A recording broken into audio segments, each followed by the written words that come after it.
l'ascension qui y a une nouvelle fois du monde au sommet. 500 mètres du sommet, Sandy Cazard emmène Lenny Christensen dans sa roue, dont l'objectif va être dans un premier temps de marquer une nouvelle fois des points, même s'il est pratiquement une grosse impression faite par Sandy Cazard. Oui, Sandy Cazard, surtout qu'à cet endroit qui est quand même relativement dur, avec des passages à 18 ou 16%, il monte quand même assis. Donc c'est quand même une grosse performance de la part de ce coureur, ça veut dire qu'il est très bien. Oui, alors on peut dire que les autres montent assis, ce qui n'est pas le cas, ce qui n'est plus le cas de Christensen, mais il faut dire que monter assis quand on est dans la route, c'est plus facile que quand on est devant et qu'on fait 40% d'efforts en plus, bien évidemment. Christophe Moreau qui souffre un peu en queue de ce groupe, il y a eu quelques cassures après l'attaque des quatre. Christophe Moreau était dans un deuxième groupe avec Thierry Gouvenou, Sean McRae. Ça veut peut-être dire aussi qu'il pourrait éventuellement, si les quatre arrivent, ce n'est pas encore fait, voilà, le sommet est passé, si les quatre arrivent ensemble, Christensen pourrait se sacrifier pour Youngquist. Quelqu'un pousse un petit peu Christophe Moreau. Allez, Christophe Moreau, de toute façon, n'y est pour rien, et puis il ne va pas s'en priver. Christophe Moreau qui a conservé le moral malgré sa blessure. Et là, ça va aller très vite avec Johansen qui va attaquer. Non, ça sera Laurent Brochard. Allez, Laurent Brochard, voilà qui attaque Laurent Brochard avec Franck Pocolé dans sa roue. Il y a Sandy Cazard. Ensuite, Johansen, Nicolas Vaugondi, Kurt Tachler. Dressel, voilà pour les 5 premiers de ce peloton dans cette ascension, la première ascension du final. On vous l'a dit, un final décomposé sur 21 km avec deux grosses difficultés. Bien sûr, il y a eu d'autres difficultés avant. Ça fait la sélection que vous voyez. Mais là, les choses sérieuses vraiment commencent avec un très bon Franck Pocolé. À l'attaque, Franck Pocolé, auteur d'un fabuleux Tour de Vendée dimanche dernier. Attaquant mal récompensé, et là c'est peut-être le jour. On sait que le régional de l'étape brille toujours chez lui. C'est le cas pour Franck Pocolé. Et Franck Pocolé qui a très bien contré l'attaque de Laurent Brochard. Mais attention, Laurent Brochard sait gérer cet effort-là.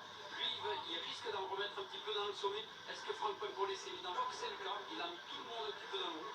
Attention Franck, il ne faudra pas en laisser trop.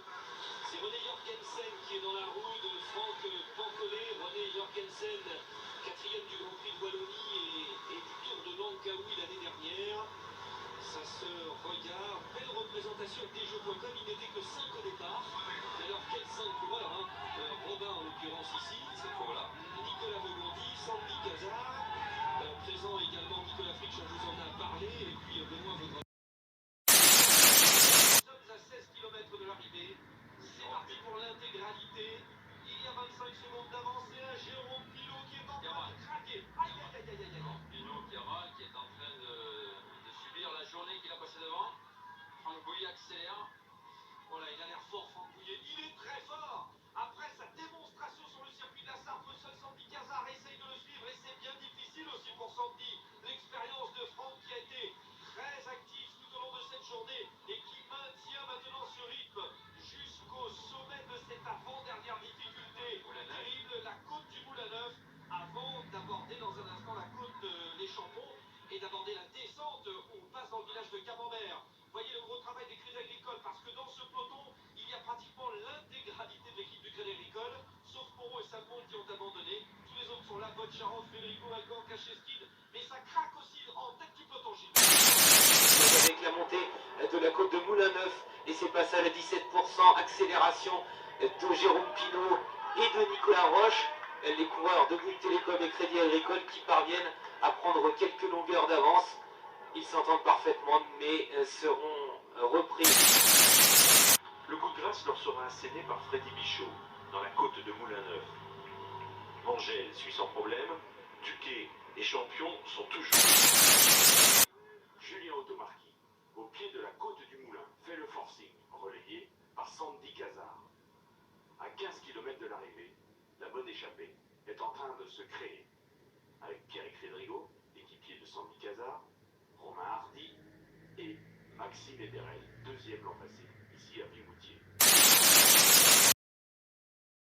On s'entend bien et compte plus de 5 minutes d'avance avant d'aborder le circuit final autour de Pimoutier et notamment la célèbre côte du Moulin Neuf, souvent fatale aux échappées. Des attaques, Nicolas Baldo qui résiste, qui essaie d'en mettre une, mais regardez derrière, l'équipe FDJ revient.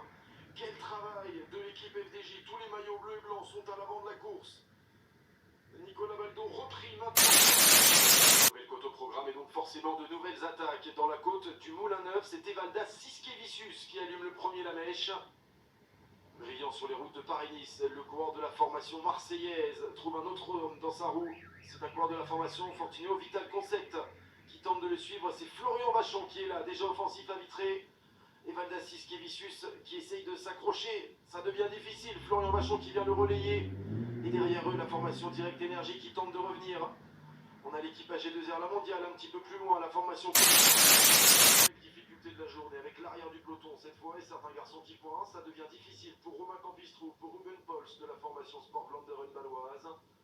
On aperçoit également Robin Stenuit pour la formation Joker. Un petit peu plus haut, il y a Yuri Cano pour l'équipe Roubaix Métropole et Thomas Beauclerc qui est en train de faire l'effort pour rattraper son retard dans cette nouvelle ascension de la journée.